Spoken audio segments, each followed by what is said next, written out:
Perfect modak बनवण्याची सुरुवात मोदक वळण्यापासून होत नाही, तर ती होते अगदी पहिल्या पायरीपासून, म्हणजेच योग्य तो तांदूळ निवडण्यापासून। म्हणून यंदा आपण घाई न करता मोदकासाठी योग्य तांदूळ निवडण्यापासून त्याची पिठी तयार होईपर्यंतचा प्रवास या मोदकच्या सिरीज मध्ये बघणार आहोत।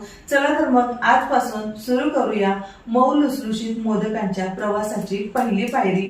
पहिलं तुम्ही ही मोदकासाठी बनवलेली पारी बघून घ्या। अगदी अर्धी हातावर आहे आणि अर्धी खाली लोंबतीये, इतकी मऊ आणि लवचिक अशी ही मोदकाची पारी अगदी सहज बनवलेली आहे। आणि यापासून पांढरे शुभ्र मोदक सुद्धा बनवलेले आहेत। पण यासाठी तांदूळ कुठला घ्यायचा, महत्त्वाचं म्हणजे तांदळाची पिठी बनवणं आहे, तर त्यासाठी तांदूळ कुठला घ्यायचा, तो तांदूळ किती वेळ धुवायचा, धुतल्यानंतर तो तांदूळ किती वेळ निथळत ठेवायचा आणि त्याचबरोबर निथळल्यानंतर तो किती वेळ सुकवायचा, कशा पद्धतीने सुकवायचा आणि दळायला देताना कुठल्या गोष्टी लक्षात घ्यायचा की त्यामुळे परफेक्ट असं पीठ तयार होईल।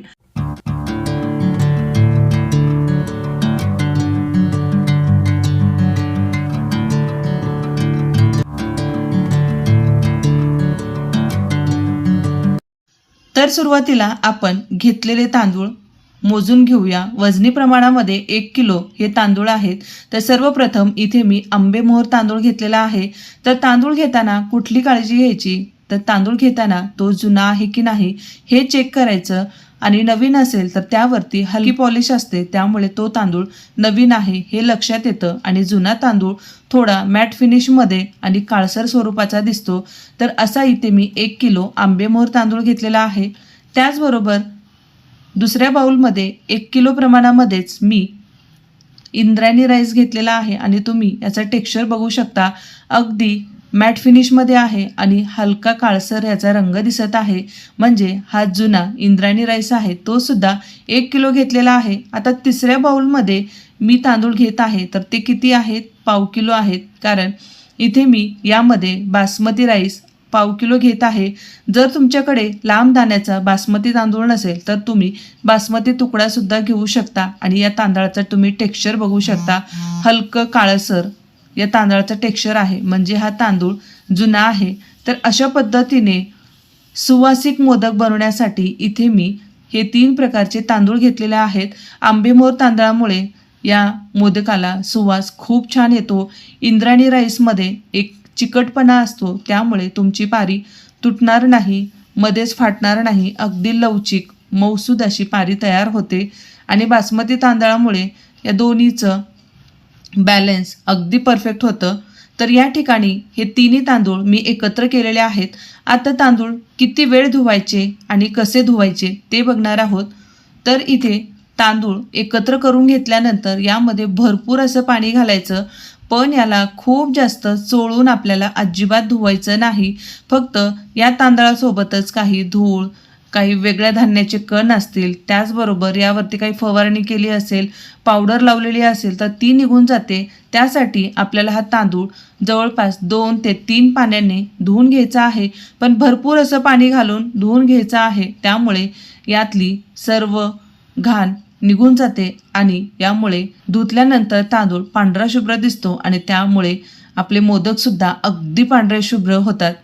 तर आता पहिल्या वेळेस आपण हे पाणी काढून घेऊया। तुम्ही बघू शकता अगदी दाटसर असं हे पाणी निघत आहे, कारण यामध्ये काही पीठ असेल, काही वेगळे धान्याचे कण असतील, धूळ असेल, ती निघून जात आहे। आता दुसऱ्या वेळेस परत यामध्ये भरपूर असं पाणी घालायचं। भरपूर पाण्यामध्ये तुम्ही जर हे तांदूळ धुतले तर त्यातली घाण अगदी व्यवस्थित निघते, त्यामुळे खूप जास्त पाणी घालून हे तांदूळ धुवून घ्यायचे। आणि धुताना मात्र एक काळजी घ्यायची आहे, तो खूप जास्त वेळ भिजला नाही पाहिजे असं आपल्याला धुवून घ्यायचं आहे।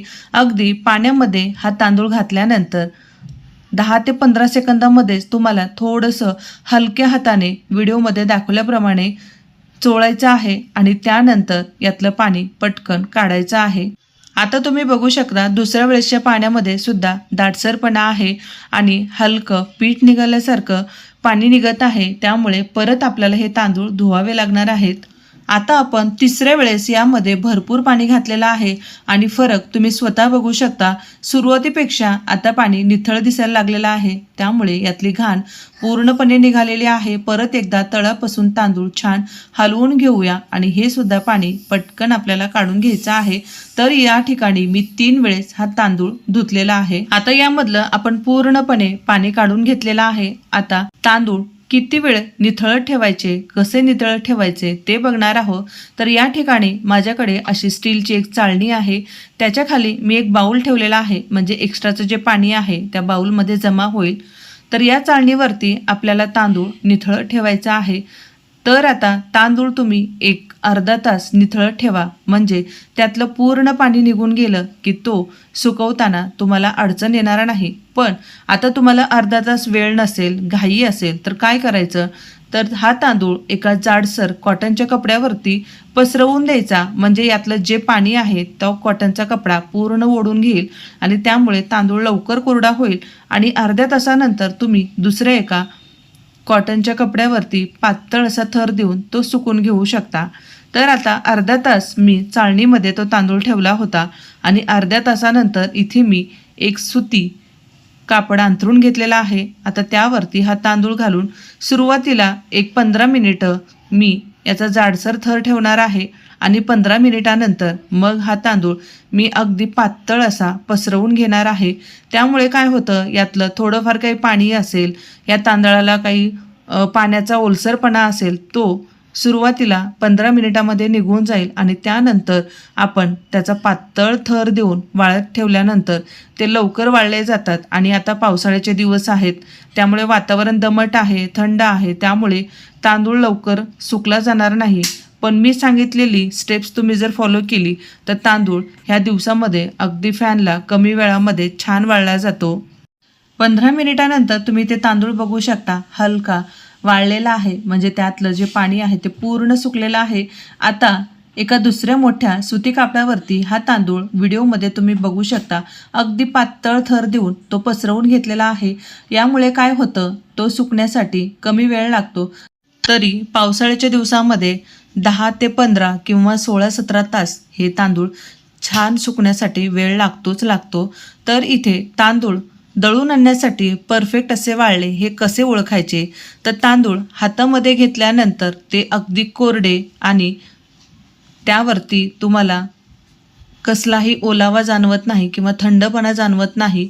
त्याचबरोबर तांदळाचा बोटाने दाबल्यानंतर 2 तुकडे होत आहेत असे झाले तर समजायचं की हा तांदूळ परफेक्ट असा दळून आणण्यासाठी तयार झालेला आहे, म्हणजे छान अगदी वाळला गेलेला आहे.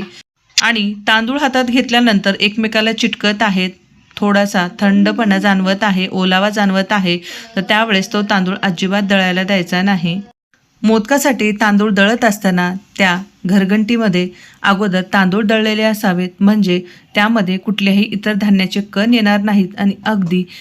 आणि खास म्हणजे या पिठाचं टेक्स्चर अगदी बारीक असावं, जाड भरड नसावं.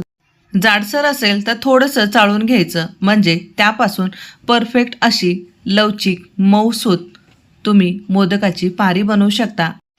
तर अशा पद्धतीने मोदकाचं पीठ तयार आहे आणि याच पिठापासून अगदी लवचिक मऊसूत अशी मोदकाची पारीसुद्धा बनवलेली आहे. आणि कोणीही पहिल्याच प्रयत्नामध्ये सहज इतकी पातळ लवचिक मऊ मोदकाची पारी बनवू शकेल आणि त्यापासूनच इतकं सुंदर सुबक मोदकसुद्धा तयार करता येऊ शकतो. आजच्या व्हिडिओमध्ये आपण तांदूळ निवडण्यापासून तर त्याची पिठी होईपर्यंतचा प्रवास बघितला.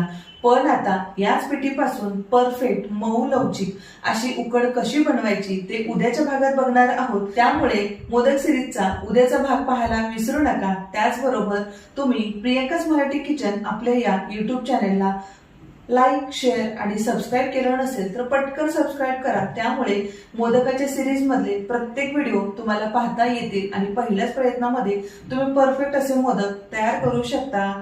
धन्यवाद.